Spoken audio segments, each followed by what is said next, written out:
All right, everybody. This is just a quick update on the electronically limited slip differential on a Camaro, a 2023 6th-gen Camaro.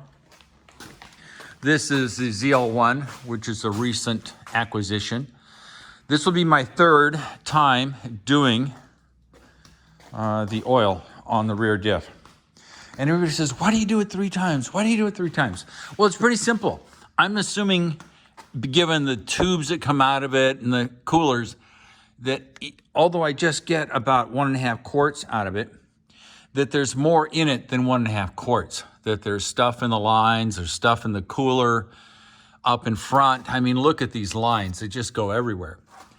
So my philosophy is I put a 1.5 quarts of the replacement fluid in, get it so it fills to the fill point. Hopefully you can see it there. Just it dribbles out. And then I run it on a track day.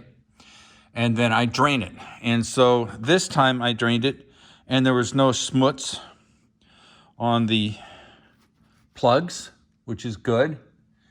And life is good. So since the magnet has nothing on it, that tells me that I have removed all the stuff that goes on the magnets.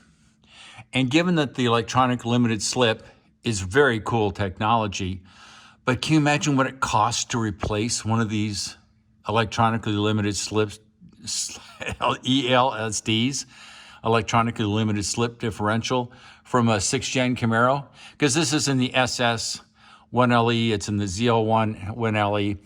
This thing must cost a fortune. And the fluid, although it's not cheap, they don't give it away, is a whole lot cheaper than replacing this. And what a pain in the rear. Can you imagine having to take this thing all apart because I was just too lazy and frankly stupid to change the fluid? So like I said, I changed the fluid when I got the car. There was a lot of clutch material on the magnets. I then drove it a track day, which was probably about 1.5 hours, 2 hours.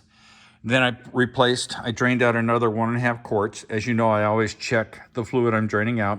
I also stick my finger in the side port to make sure the fluid's at the right level up there, which I did, and it was. And so I do it 3 times because you figure you get 30% one time, 30% the next time, 30%.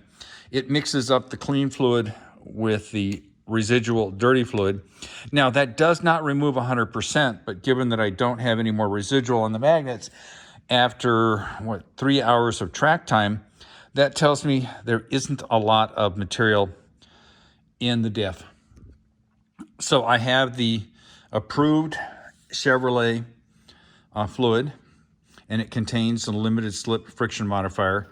I guess in the past on the older ones of this stuff, they didn't have this included and you'd add a little extra bottle. I've also read and been told that if you don't have enough limited slip friction modifier, that you'll actually, when you turn the car, you can hear some clunking. I don't know if that's true for the electronically controlled one. I think it's more for the ones that do not have the electronic limited slip, but it's an interesting thought. So 1.5 quarts came out. It looked good when it came out. Sorry I didn't show you the picture, but who cares? You can take my word for it. The plugs are clean. That reassures me that, in fact, I've diluted all the disc material out. I will then put in another 1.5 quarts here. I'll measure it as you're supposed to. I'll torque this down. I think it's 24 foot-pounds. Same torque spec for this fill plug here. I'll put it in until it just gently dribbles out. The car is level on the lift. And then I'll run it for the rest of the season.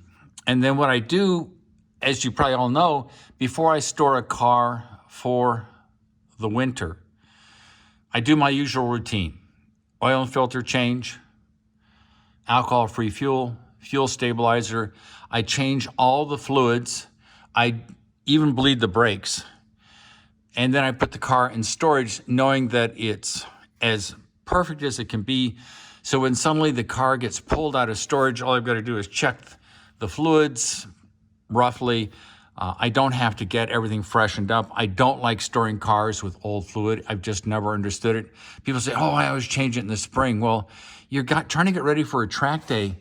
What a waste of your time. You're trying to get scheduled for the track day. You're trying to get time off of work. And you're in a rush, and you are now trying to change all the fluids. And what if there's a delay in getting the fluids? I don't know. It just seems easier to me to do it when there's no rush, the weather is good. So I'm not going to show you me putting the fluid in. That's a waste of my time and your time. I love y'all. Peace out.